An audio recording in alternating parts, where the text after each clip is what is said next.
Howdy, everyone. This is our Turnitin in Canvas training. This is presented by the Office for Academic Innovation. My name is Isabel Lizalde, and I will be walking you through how to set up and use and grade any assignments using Turnitin in Canvas. If you're familiar with using Turnitin in eCampus, it's a little bit different and a little bit of a different workflow and how things are going to be working. So let's go ahead and just dive in together in this today.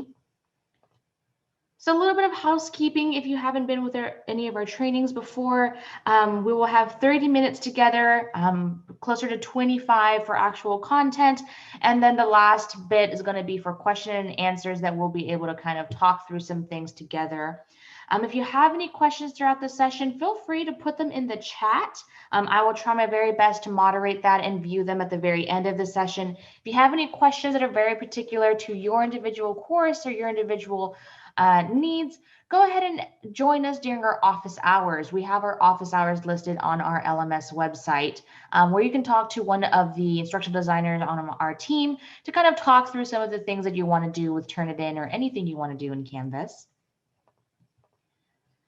Before we get started into some of these things, I will be demonstrating Turnitin in Canvas for you today. And so I will be going in through and touching some things in there. So if you want to, you're welcome to follow along if you're able to. So you can go ahead and get some things out of the way is to log into Canvas right now by going to my favorite way to getting there is LMS.TAMU.EDU. On the top right-hand corner, clicking that login button and then logging in with your TAMU NetID and password.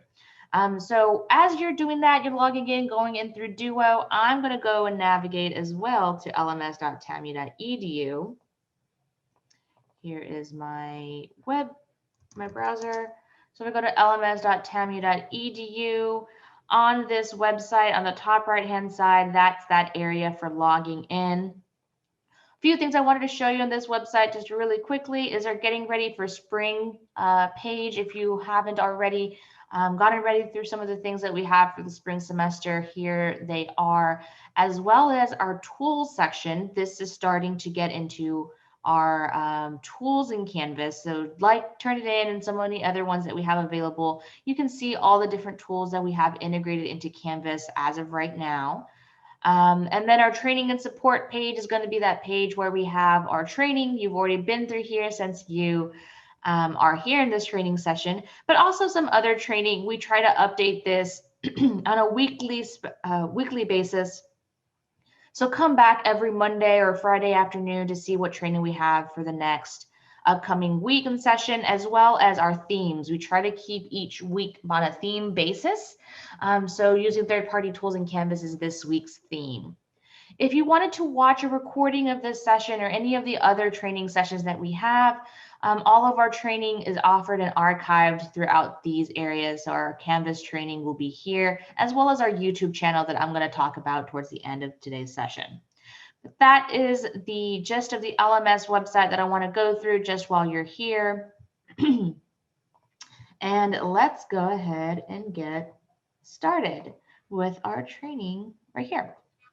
So our training outcomes, you as a participant today, by the end of this session, participants will be able to create a Turnitin assignment in Canvas. You'll also be able to identify how to access and interpret that Turnitin similarity report, and also assign feedback and grades for Turnitin assignments. As I mentioned before, it is a little different than what we're used to in eCampus, and I'm going to highlight those differences in just a moment, but just keeping that in mind as it is a different tool. Overview, we are going to talk about how to create those Turnitin assignments in Canvas. And let's get started with how to do this. At the end of today's session, I will send everyone a PDF of this training that you can refer to as a reference point. And we're also going to have a recording of this too made available on our website and our YouTube channel that you can refer to as well.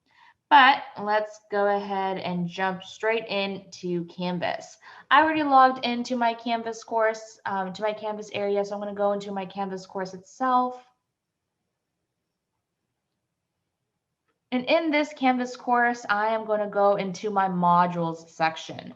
Our best practice is for you to build all of your assignments throughout a module, even if the module is just going to be, so you can either do it by weekly structure. I have mine already in a Turnitin module from a previous assignment I already have.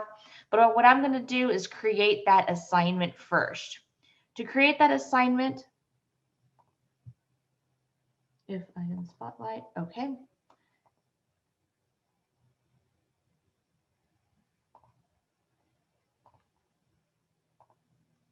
To create that assignment, what I'm going to be able to do is up here on the top right hand side on my module, I'm going to click that plus button. By default, I have assignment already, but if not, I can go to this drop down and select assignment, click on new assignment and give this a title. So for my case, if I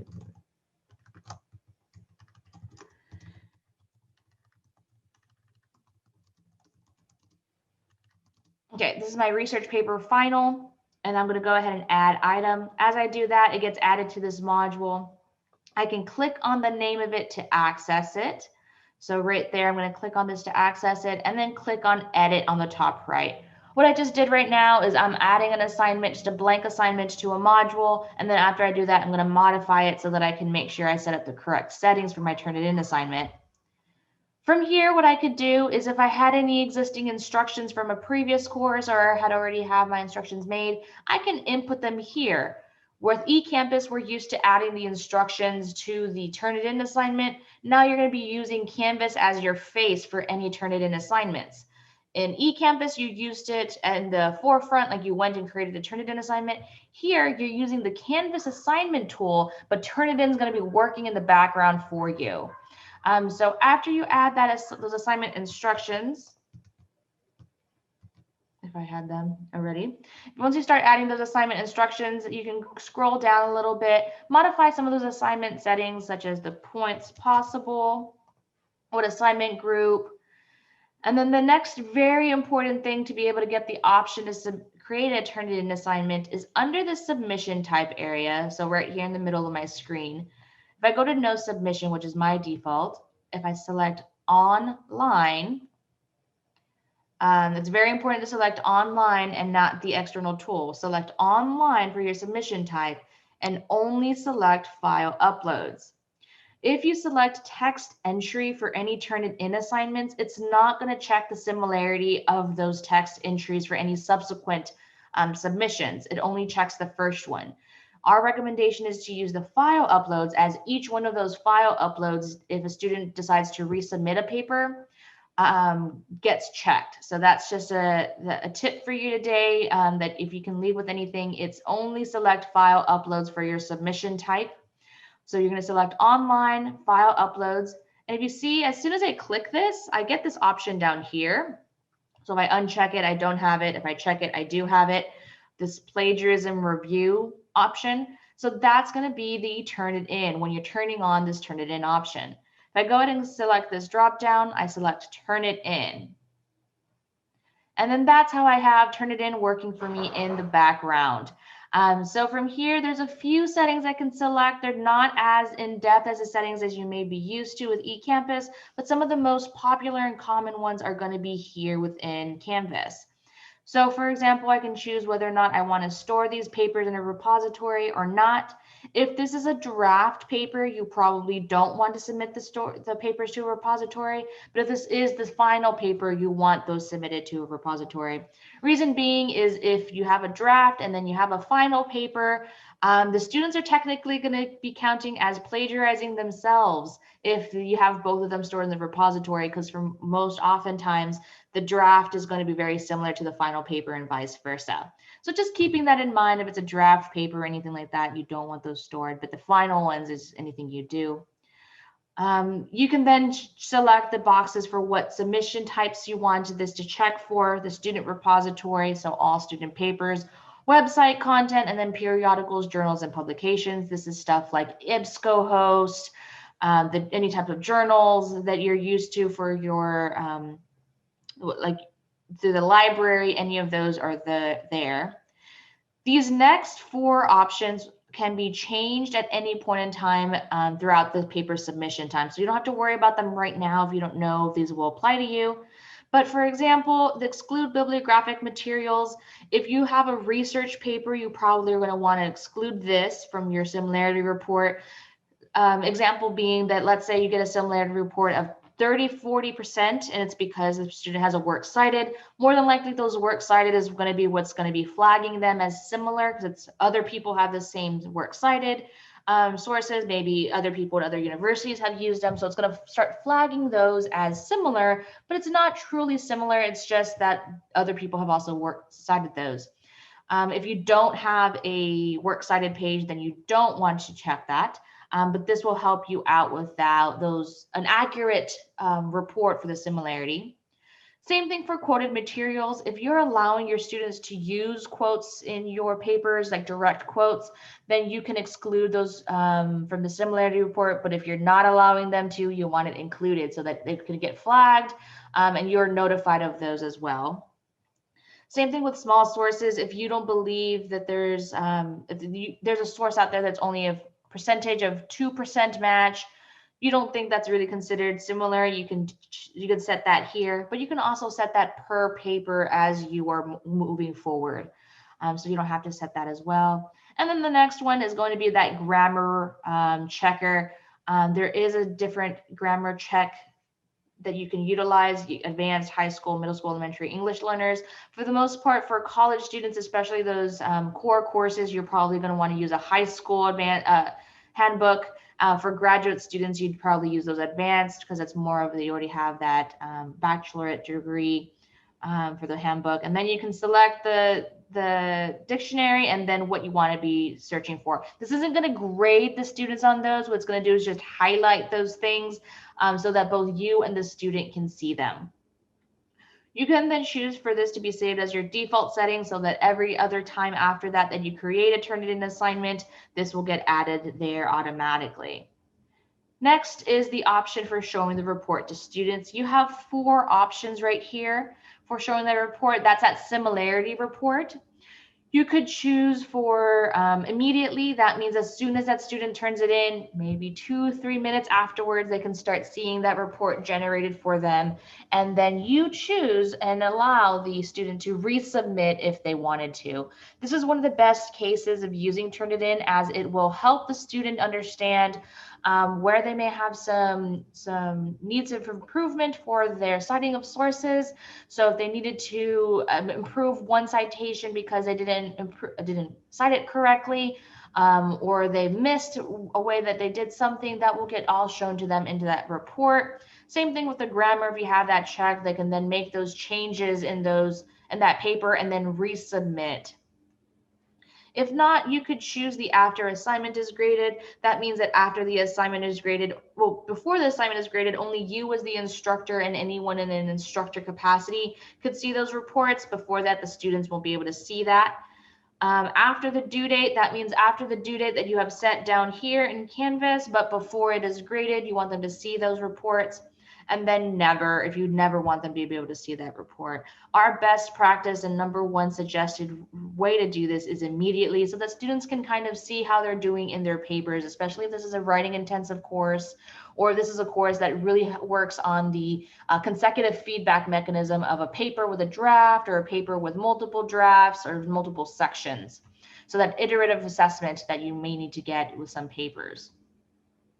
Other than that, there's other options that you weren't able to do in Canvas with Turnitin that you couldn't do in eCampus. For example, you could do group assignments, as this is using Canvas's groups as the forefront. So you would then be able to use Turnitin for a group assignment, so group paper, group proposal, whatever that is. You can then add this for your groups. We have other trainings on how to use groups in Canvas. But that's just something you can do. Same thing for peer reviews. You can also do peer reviews on a Turnitin assignment as well. The students won't be able to see the Turnitin part of it, but you'll be able to see the Turnitin part of it and the background, so that if in case you do have any suspicion that students are using peer reviews as a way of gathering any information from other papers and kind of putting it in their own, you'd be able to see that in the subsequent uses of the Turnitin for the peer reviews. So that's another option you can do. We have another training session on peer reviews in Canvas as well coming soon. So I'm not going to put those for these. Next, you would use the regular Turnitin settings for the due dates and availability as you needed to do, and then you can save or save and publish. I'm going to go ahead and save and publish for my case, but you can do whatever it is that was necessary for your individual situation. After I've done all this, I'd be able to start going through and kind of getting my submissions for my students. We're used to seeing Turnitin submissions in eCampus from the course tools area, but in Canvas, what I'm going to do is I already have a paper over here, my research paper draft that I had my students already start turning in. So I'm going to go ahead and go into this so that I can show you what it looks like when you start receiving those submissions. So with any Canvas assignment, if you wanted to see any of those submissions, you'd see them from the right-hand side where you can download those submissions. You can see how many submissions are graded, and then I can access that speed graders to start viewing my student submissions. From here, as this is loading, what this is going to do is I'm going to choose to go so I can go to all of my students' different papers, and I can resubmit some of these that didn't automatically. There it is. It's going to take a moment or two. And as I'm going through, because my students were resubmitting some of these assignments as earlier, so if they do a resubmission, you will need to resubmit to Turnitin. But you're going to be using the Canvas speed grader tool down here. So here you'll be using this tool to do any of your annotations or any of those themselves. So for example, I'd be able to download this paper, use any of the speed grader options down here. So if I go, trying to see, so what I would be able to see is my submission is still pending from Turnitin, as it's still taking some time. I had them do that a little while ago. But I would be able to go through here and then start evaluating those the reports. So if we go back into our PowerPoint, another important key thing to note is within Canvas, since we're using the Canvas assignment tool as the forefront and Turnitin is just the background tool, please use the Rubrics tool embedded into Canvas and not the Turnitin rubrics in Canvas. Reason being is the Turnitin rubrics in Canvas do not communicate, the Turnitin rubrics do not communicate back to Canvas. So if you put any grades or any feedback in there, students won't be able to easily access, and it doesn't communicate back into the Canvas gradebook since you already have the Canvas gradebook using the assignment tool. So any grades, any feedback, any rubrics should be done from the speed grader tool itself. So as this takes its time to load, so you'd use the rubrics tool itself. You would attach if I go back into my course, you would attach a rubric. So really quickly, we have more on rubrics themselves, but if you scroll down the assignment, you would click plus rubric and add that rubric to your assignment. Originality reports on my screen here, since mine is still loading to evaluate those originality reports, I would see that originality report show up for my speed grader on the right-hand side. It would show me that report that I can then access and then view. I will also see it in my gradebook with a flag. That flag is going to be the same flag I'd see there. I would then still use the speed grader tool to do that feedback and review anything and give that grade for my student. Interpreting Turnitin reports, this is going to be very case-by-case basis on the types of papers that are going through, the types of assignments that you have in yours. But for the most part, you'll see a match overview score. This does not mean necessarily that the student plagiarized. What it means is that the student's paper has been found similar to other papers or resources out there. What this means is that if it will find the words in the student's paper and then cross-list it with other sources in the periodicals and the internet, other papers from other universities, and it will let you know what it is that it found and what it is that you can consider for making your evaluation whether or not this is considered plagiarism. You would then have the chance to go into each individual paper, make that decision on yourself, discern that, to then decide how to move forward whether or not it's plagiarism. For the most part, if a paper has a lot of one course, for example, has a lot of the same topics or same conversations happening in those papers, you may have a higher similarity score as it's going to be very similar, such as with lab reports or anything with those sciences that have facts based in them. Those are going to be more of those higher matches. Anything that's going to be more of an original thought piece, like a reflection, may have a lower similarity report, since that's going to be more an individual type of conversation that's going on with the student in their paper and their flow of language. In addition to this, you also see the ability to, so you'd see the matches, you'd see all the different sources, you can see the full text as well to kind of compare it side by side with your student's text to discern whether or not it was a match. But for the most part, that percentage is going to be based on the word count. So the word count of the paper will indicate how much of a match overview it is. So if you have, for example, in this paper that I have here on screen, 343, that means 22% of the 343 words that were found in my paper were found to be similar with other resources or sources. Sometimes this means that they can overlap. Sometimes they mean that they can be separate of each other. It really depends on the sources and what happens here. I will then be able to check whether or not if my student properly cited that source, or if it was a direct quote, or whatever that looks like, so that I can help them with their papers too. Let's go back and see if the paper was able to get loaded just really quickly.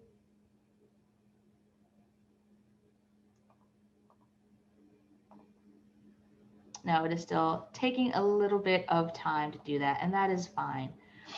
You would be able to grade the assignment as you would any other speed grader tool is in here. You would go ahead and enter in that assessment, that grade for this assessment, and then submit the same way you would any other assignment, as Turnitin is only working in the background. Turnitin best practices. Our recommendations from our office is to familiar yourself with TAMU's and your department's policy on plagiarism and academic dishonesty. Also familiarize yourself with the Aggie Honor System office, as if you do ever have that situation where you need to talk about academic misconduct, they are going to be your resource and experts on how to move forward with any sanctions or rules and procedures or anything that looks like from there. And then their website is going to be, let's go to it together really quickly.